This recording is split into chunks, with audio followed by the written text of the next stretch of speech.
ഞാൻ നിന്നെ കൈവിടുമോ, ഞാൻ നിന്നെ കൈവിടുമോ? എണ്ണമില്ലാതുള്ള നന്മകൾ തന്നില്ലേ, ഞാൻ നിന്നെ കൈവിടുമോ? എണ്ണമില്ലാതുള്ള നന്മകൾ തന്നില്ലേ, ഞാൻ നിന്നെ കൈവിടുമോ?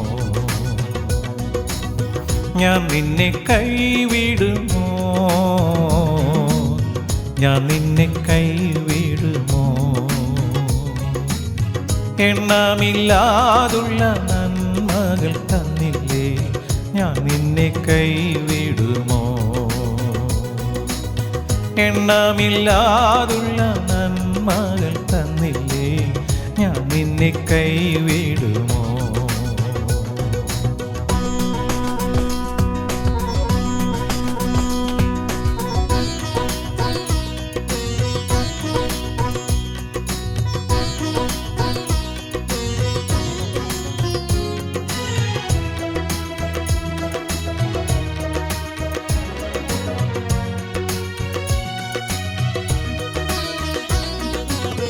കൂട്ടുസഖികൾ നിന്നെ കൈവിട്ടപ്പോ എൻ ചിറകിൻ മറവിൽ അഭയം നൽകി. കൂട്ടുസഖികൾ നിന്നെ കൈവിട്ടപ്പോ എൻ ചിറകിൻ മറവിൽ അഭയം നൽകി. പച്ചപ്പുൽമേടുകളിൽ നിന്നെ നടത്തി സ്വച്ഛമാം ജലവും നൽകി. പച്ചപ്പുൽമേടുകളിൽ നിന്നെ നടത്തി സ്വച്ഛമാം ജലവും നൽകി. ഞാൻ നിന്നെ കൈവിടുമോ, ഞാൻ നിന്നെ കൈവിടുമോ, ഞാൻ നിന്നെ കൈവിടുമോ? എണ്ണമില്ലാതുള്ള നന്മകൾ തന്നില്ലേ, ഞാൻ നിന്നെ കൈവിടുമോ? എണ്ണമില്ലാതുള്ള നന്മകൾ തന്നില്ലേ, ഞാൻ നിന്നെ കൈവിടുമോ? ഹല്ലേലൂയ. സ്തോത്രം, സ്തോത്രം, സ്തോത്രം, സ്തോത്രം. ദൈവത്തിൻ്റെ അതിപരിശുദ്ധ നാമം ഈ സുദിനത്തിൽ മഹത്വപ്പെടുമാറാകട്ടെ. വീണ്ടും ഒരു ദിനം കൂടി കാണുവാൻ സ്വർഗം നമ്മളെ അനുഗ്രഹിച്ചതിനായി നന്ദി പറഞ്ഞുകൊണ്ട് കർത്താവിൻ്റെ സന്നിധിയിലേക്ക് നമുക്ക് കടന്നു വരാം. ദൈവത്തിൻ്റെ ശബ്ദം വചനത്തിലൂടെ ശ്രവിക്കുവാൻ നമ്മുടെ ഹൃദയ തുറവിയോടെ കർത്താവിൻ്റെ ശബ്ദത്തിനായി കാക്കാം. ഇന്നത്തെ നമ്മുടെ ധ്യാന വിഷയം, They who are walking with God are blessed. ദൈവത്തോടൊപ്പം നടക്കുന്നവർ അനുഗ്രഹീതർ. ഉൽപ്പത്തി 5-ാം അധ്യായം 24-ാം വാക്യം. Genesis chapter 5 verse 24. അതിൻ്റെ 21 മുതൽ 24 വരെയുള്ള വാക്യങ്ങൾ. ഹാനോക്കിന് 65 വയസ്സായപ്പോൾ അവൻ ലാമേക്കിനെ ജനിപ്പിച്ചു. ഹാനോക്കിന്റെ ആയുഷ്കാലം ആകെ 365 സംവത്സരമായിരുന്നു. ഹാനോക്ക് ദൈവത്തോടു കൂടെ നടന്നു. ദൈവം അവനെ എടുത്തുകൊണ്ടതിനാൽ കാണാതെയായി. ഈനോക്ക് walked with God and he was not, for God took him. ഞങ്ങളുടെ പാറയും വീണ്ടെടുപ്പുകാരനുമായ കർത്താവേ, ഞങ്ങളുടെ അധരത്തിലെ ഓരോ വാക്കുകളും ഹൃദയത്തിലെ ധ്യാനവും തിരുസന്നിധിയിൽ പ്രസാദകരമായിരിക്കുവാനപ്പ ഞങ്ങളെ സഹായിക്കണം. പരിശുദ്ധാത്മാവേ, അവിടെ ഞങ്ങളെ പഠിപ്പിക്കണം.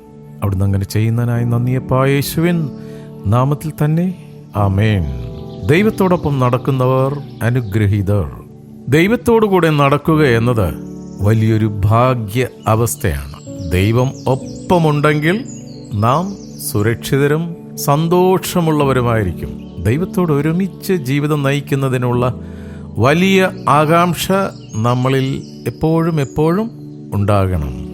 നമ്മുടെ ഹൃദയങ്ങളിലെ നനവുകളും വായിലെ വാക്കുകളും കൈകളുടെ പ്രവൃത്തിയും അവിടത്തേക്ക് സ്വീകാര്യമായിരിക്കാൻ തക്കവണ്ണമായിരിക്കണം. നാം അനുഭവിക്കുന്ന നന്മകൾ മറക്കാതെ നന്ദിയുള്ള ഹൃദയത്തോടുകൂടി ജീവിപ്പാൻ നമുക്ക് കഴിയണം. എങ്കിൽ മാത്രമേ ദൈവത്തോട് ചേർന്ന് ജീവിപ്പാൻ നമുക്ക് സാധിക്കൂ. സങ്കീർത്തനങ്ങൾ 16:2 ഇപ്രകാരം പറയുന്നു. Psalm 16:2. You are my Lord, I have no good besides you. അവിടുന്ന് എൻ്റെ കർത്താവാകുന്നു. നീ ഒഴികെ എനിക്കൊരു നന്മയുമില്ല. ഏറ്റവും വലിയ ഊർജ സ്രോതസ് ദൈവാത്മാവാണ്. നമ്മുടെ പരീക്ഷണ ഘട്ടങ്ങളിൽ നമുക്ക് ആശ്രയം അർപ്പിക്കാവുന്ന നങ്കൂരമാണ് ദൈവവിശ്വാസം. വിശുദ്ധിയുള്ള യാഗമായി തിരുമുമ്പിൽ നമ്മെ തന്നെ പൂർണ്ണമായി സമർപ്പിക്കാം.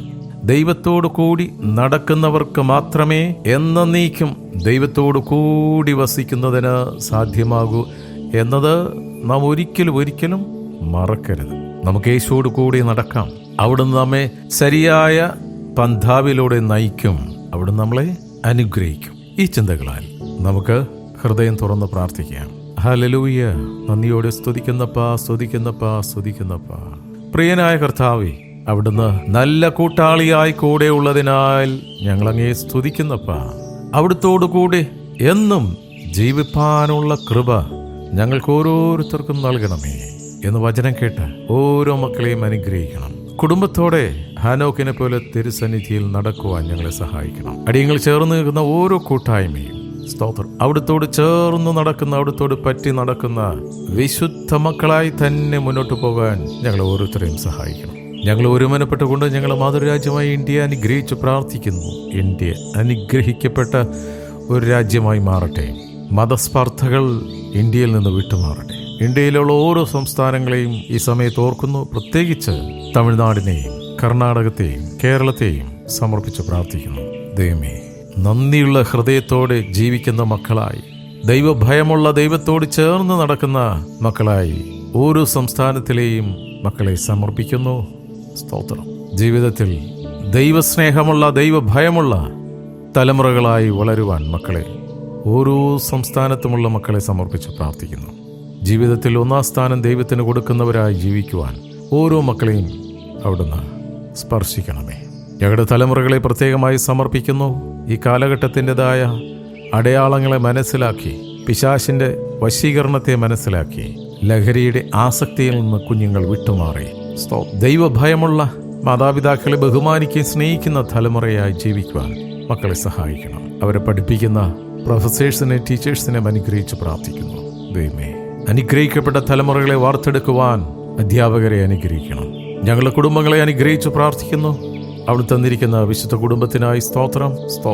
ഞങ്ങളുടെ ഓരോ കുടുംബത്തിലെയും ആഗ്രഹങ്ങളെയും ആവശ്യങ്ങളെയും പ്രാർത്ഥനാ വിഷയങ്ങളെയും അറിയുന്ന ദൈവമേ, അവയെ ഇന്നതെന്ന് പറയുന്നതിന് മുമ്പേ അറിഞ്ഞ് തക്ക സമയത്ത് കാക്കയെ അയക്കുന്നതിനായി സ്തോത്രം. കാക്കയയച്ച ഏലിയാവിനെ പോറ്റി ദൈവമേ, കാക്കയുടെ വരവ് നിന്നു പോകാതെ, കലത്തിലെ മാവും തുരുത്തിലെ എണ്ണം വറ്റിപ്പോകാതെ അവിടുന്ന് സമൃദ്ധിയായി ഞങ്ങളെ നയിക്കുന്നതിനായി സ്തോത്രം. ഹല്ലേലൂയ. ഒരിക്കൽ കൂടി കർത്താവേ, ഇന്നത്തെ ദിവസത്തിനായി സ്തോത്രം. അനുഗ്രഹിക്കപ്പെട്ട ഒരു ദിനം തന്നതിനായി സ്തോത്രം. അവിടുത്തെ ഹിതപ്രകാരം മുന്നോട്ട് ഓടുവാൻ തക്കവണ്ണം ഞങ്ങളെ ഓരോരുത്തരെയും സഹായിക്കണം. പ്രാർത്ഥനയും യാചനയും കേട്ടിരിക്കാൻ നന്ദിയപ്പാ. യേശുവിൻ നാമത്തിൽ തന്നെ. ആമേൻ, ആമേൻ, ആമേൻ.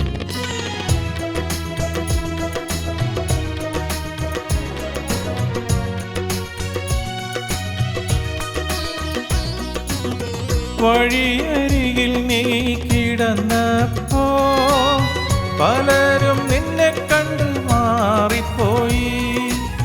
വഴിയരികിൽ നീ കിടന്നപ്പോ പലരും നിന്നെ കണ്ടു മാറിപ്പോയി. ആ നേരവും നിന്റെ ചാരെ ഞാൻ വന്നു മൃദുവായി കാതിൽ ചൊല്ലി.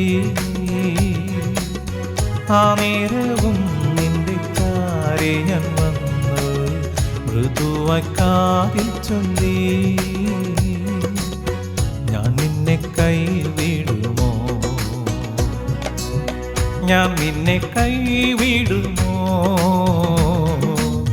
ഞാൻ നിന്നെ കൈവിടുമോ. എണ്ണമില്ലാതുള്ള നന്മകൾ തന്നില്ലേ, ഞാൻ നിന്നെ കൈവിടുമോ. എണ്ണമില്ലാതുള്ള നന്മകൾ തന്നില്ലേ, ഞാൻ നിന്നെ കൈവിടുമോ. ഞാൻ നിന്നെ കൈവിടുമോ, ഞാൻ നിന്നെ കൈവിടുമോ. എണ്ണമില്ലാതുള്ള നന്മകൾ തന്നില്ലേ, ഞാൻ നിന്നെ കൈവിടുമോ.